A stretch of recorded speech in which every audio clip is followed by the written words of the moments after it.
no anseio de glória, porque qual é a grande característica dessa sociedade, então? A glória tem que ser conseguida por si próprio. Eu tenho que garantir a minha glória. A minha glória não é encontrar um outro que me satisfaz. A minha glória é eu afirmar a mim mesmo. E isso gera na nossa sociedade, porque é uma sociedade, então, totalmente individualista, sou eu comigo mesmo, um problema terrível, porque nós somos eternos perdedores que têm que se auto-enganar se reconhecendo como vencedores. O norte-americano consagrou, a cultura norte-americana consagrou a imagem do loser, do perdedor.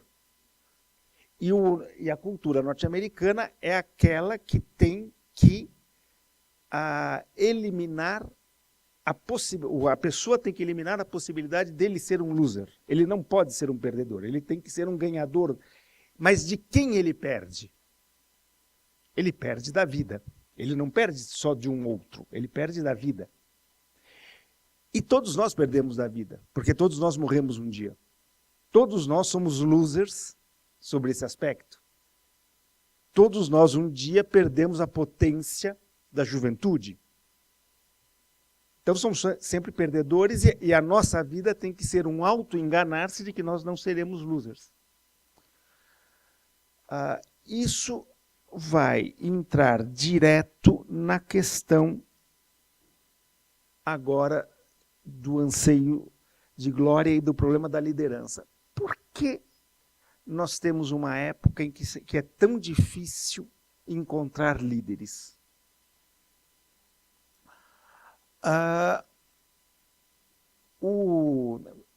Tinha um amigo chamado Rocco Buttiglione, um cientista político, que ele dizia: para que um herói monte o cavalo branco e lidere o povo para conseguir a liberdade, foi necessário que milhares de pais e de mães ensinassem a seus filhos o valor da dignidade da pessoa humana, sem que isso nunca tivesse se tornado um gesto magnífico. Simplesmente uma coisa corriqueira do dia a dia. E é verdade, nenhum líder político consegue mudar o mundo se não existe uma população, um povo que lute junto com ele. Só em filme norte-americano e japonês, o herói sozinho mata o exército do inimigo inteiro. Agora, para isso, tem que haver uma sociedade satisfeita consigo mesmo.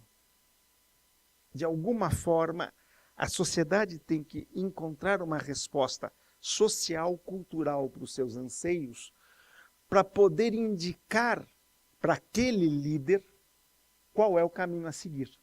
O líder não é aquele que constrói o caminho.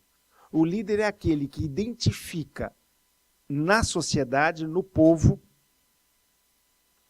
a capacidade, o que deve ser feito.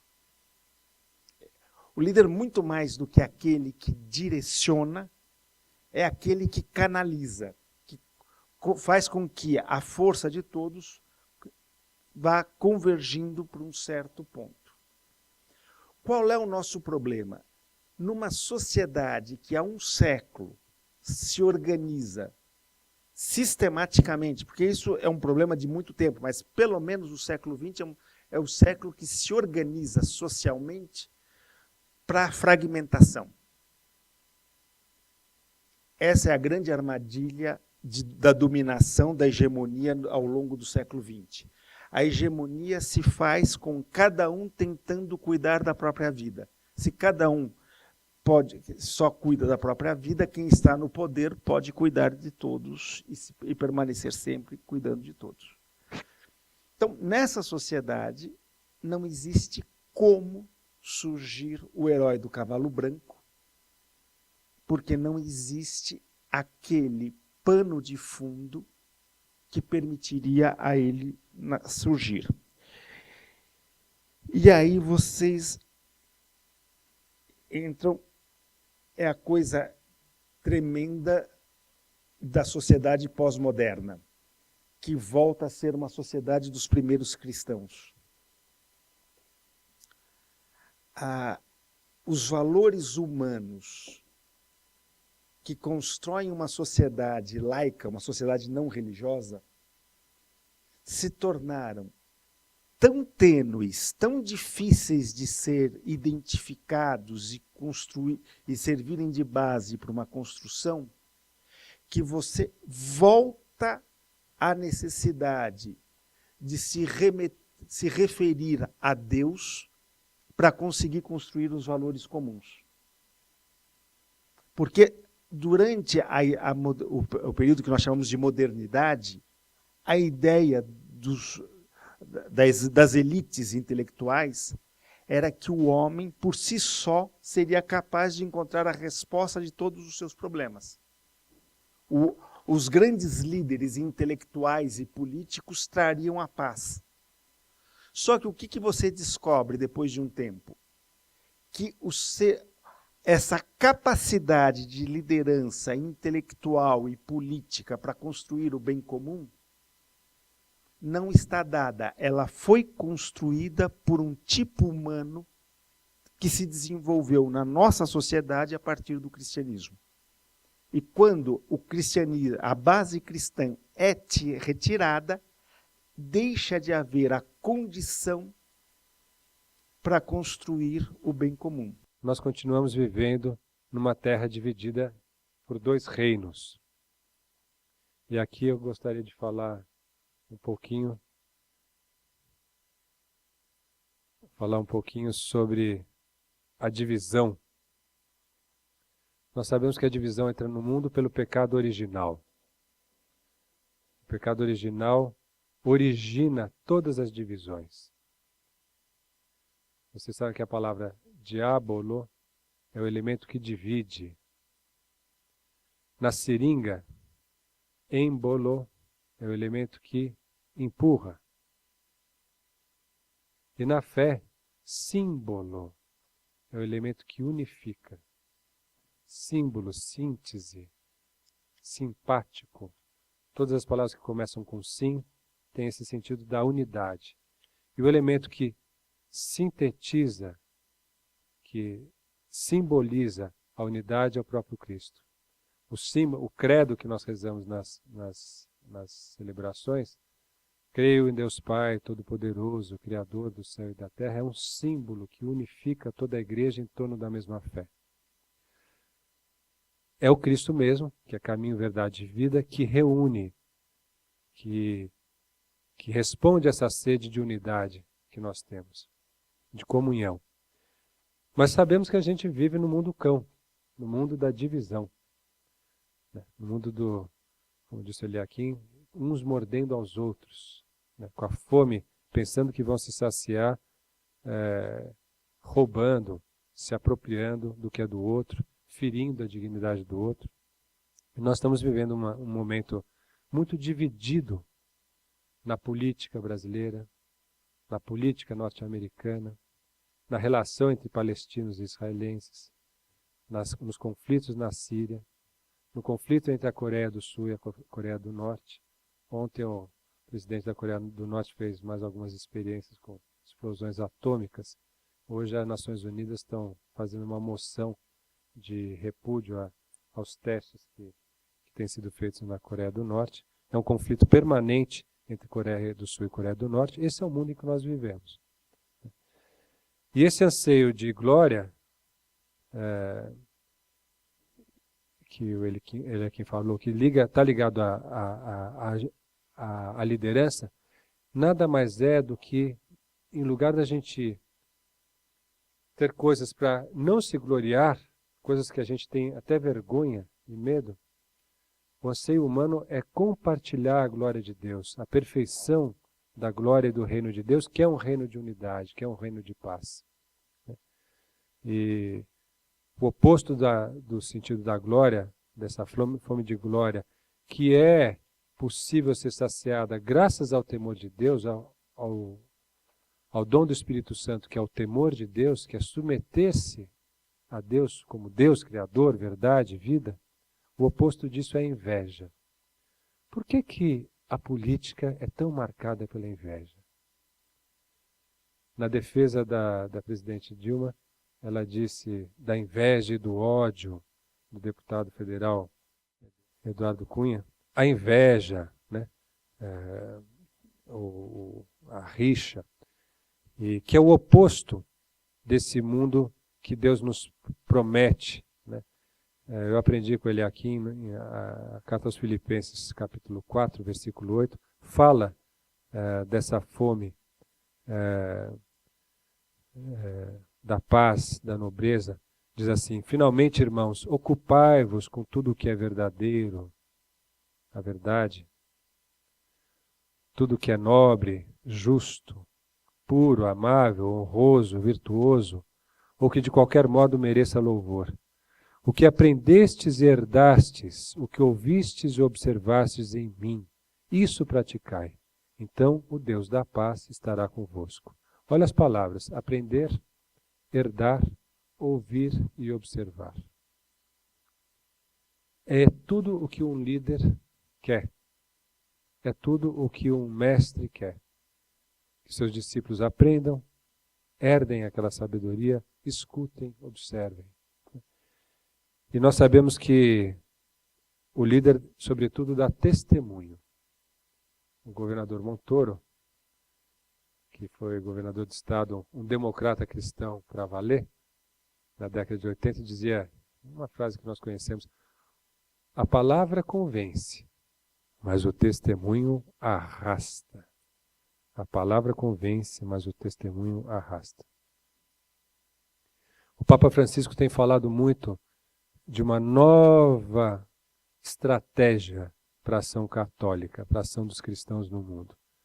Na década de 50, 60, era o trinômio ver, julgar e agir. Os jovens há mais tempo vão se lembrar comigo desse slogan: ver, julgar e agir. O Papa Francisco tem falado em ver, ter misericórdia e ensinar. Ver, nem sempre o que a gente gostaria de ver. Ter misericórdia, estamos falando da misericórdia, e ensinar, educar. E educar é tirar do aluno o que ele tem de melhor. E o que ele tem de melhor é ele mesmo, é ela mesma. É tornar-se si mesmo. A formação humana existe para que a gente colabore para que as pessoas tornem-se mesmas. O líder, o mestre, o pai, o professor, o pastor, o sacerdote, o papa, querem colaborar com a existência plena de cada uma de nós. Esse é o sentido dessa sede de glória que nós compartilhamos com Deus, e nós vamos um dia viver na glória de Deus. Nós estamos aprendendo já na caminhada o que é experimentar a glória de Deus. Essa sede insaciável, como disse Eliakim, que só vai ser saciada plenamente no reino do céu, na parousia. Falando de uma questão muito delicada para a liderança e para a presença no mundo. No percurso Zaqueu, que é um percurso que foi criado pela comunidade Emanuel para que a gente aprenda a vivenciar a doutrina social da igreja no dia a dia, tem um quadro muito interessante dos estados de alma quando nós vamos fazer um trabalho social, um trabalho político. São 4 estados de alma possíveis. Quando a gente pensa em fazer um trabalho social, um trabalho voluntário, a questão social parece ser a mais importante. Vou cuidar dos moradores de rua. Vou cuidar da causa das jovens grávidas precoces na favela dos Alagados. Vou entrar na política, no partido político, vou me candidatar a vereador. A causa social nos remete ao problema social que está no entorno de nós. Porém, nós não podemos esquecer da nossa vida interior. O social só faz sentido se o individual está presente. E o individual só faz sentido se o social está presente. E aí tem 3 tipos de posição. Às vezes as pessoas se enquadram 4 tipos de posição. As pessoas se enquadram em uma delas, enquanto pessoas, o jeito de ser, ou às vezes nós mesmos variamos nessas 4 posições. A primeira posição é aquele que fala, o eu, a minha vida pessoal, minha vida interior, meu corpo, a minha saúde, não importa. Não presto atenção, não estou nem aí para isso, me jogo na vida de qualquer jeito. E o social, os problemas sociais, a pobreza, também não me importam. Eu não estou nem aí com vocês e nem aí comigo. Só me resta uma posição que é o cinismo. Fazer de conta que eu estou vivendo. Fazer de conta que eu estou existindo. É a posição mais triste, que é esse cinismo, esse fechamento total. O mundo não faz sentido, eu não tenho razão de ser, eu estou perdido em mim e na relação com os outros. É o não para o pessoal e o não para o social. Depois tem um que fala sim para o social, temos que cuidar da pobreza, da injustiça, vamos para a rua, vamos transformar o mundo, né? As militâncias, as grandes causas, porém se esquecem de si mesmo. E muitas vezes vão para um bar encher a cara de cerveja ou de cachaça. A gente fala dos revolucionários de bar, né?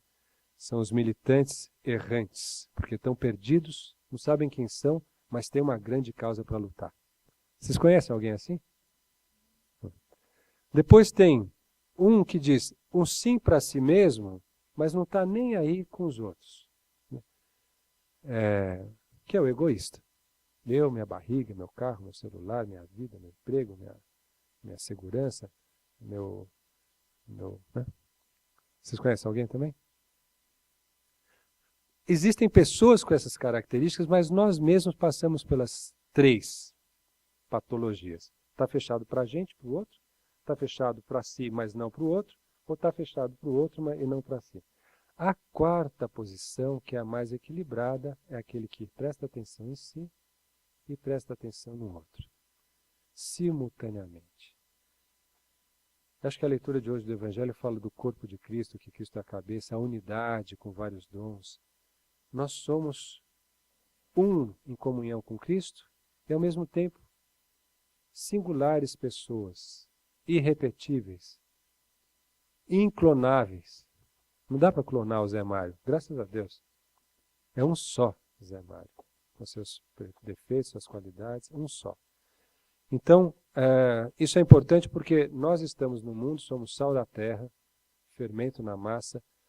Todos nós experimentamos minimamente posições de liderança, posições de levar uma palavra de conforto, posições de evangelização, de missão, posições às vezes na política, na cultura.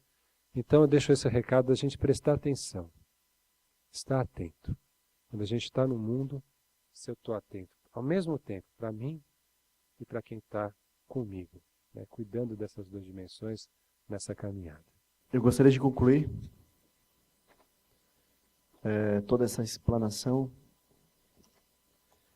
dizendo que o principal alvo desse encontro é nos provocar a uma aventura de existir, de perceber que talvez estejamos cercados de riquezas e que podemos perceber cada uma delas se a gente se lançar uma experiência autêntica de fé. Às vezes a gente acredita que precisamos de muitas técnicas para ser um bom empreendedor, precisamos de muitas técnicas para ser um bom isso ou aquilo, mas se nós percebemos de fato esse tesouro ocultado por Deus, como a palavra no início, a sabedoria de Salomão, né, nos provérbios, a glória de Deus é ocultar as coisas, e a glória do rei é revelá-las. Isso é tão forte. Significa que aquele que revela as coisas se torna rei de fato. Aquele que percebe a riqueza das coisas mais simples se torna rei de fato. E é engraçado que isso é um dos atributos que a gente recebe como batizado, né? ser rei. Ou seja, de fato, quando nós somos batizados, somos chamados a ser reis. Diz um dos atributos do batismo, e mais forte ainda na crisma, rei, sacerdote e profeta. Né? Mas se apegando à questão do rei, um só é o rei, né? Que é aquilo que governa, é essa lógica, essa força, essa vida, este amor, Deus, essa pessoa, que governa cada coisa e dá o elemento infinito para as coisas finitas, dá a essência infinita para as coisas finitas. Aquele tempero que falta nas coisas que não nos saciam, ele tira aquilo que está oculto e mostra que uma coisa ordinária pode ser algo extraordinário que a gente nem faz ideia. E se apresenta também uma dinâmica de viver. Como é bom viver explorando o valor da vida, a glória de Deus oculta. Como é bom se deixar ser atingido pela vida, não viver uma vida de alienação, de aparência, de falsa liberdade, de falsos ganhadores, né? Como dizia o Borba no começo. Então, eu acredito que a melhor coisa que a gente pode fazer é isso. E se a gente fizer isso, automaticamente nos tornamos lideranças onde nós estamos, porque encontramos o mel. E por mais que a gente não queira ser o odor da vida está em torno de quem a encontra. Compreende? O odor da vida está em torno de quem encontra. A forma com que você passa a lidar com as coisas mais simples, por causa deste amor que você experimenta e sustenta, que você se encontra, incomoda os que estão ao teu redor. Compreende? E os atrai ou repele, não tem em cima do muro, nesse caso. E transforma. Acredito que se a gente continuar neste caminho também, podemos ter grandes surpresas e trazer muitas respostas que hoje nós não pudemos compartilhar. Essa é a minha conclusão a respeito desse dia e desse seminário.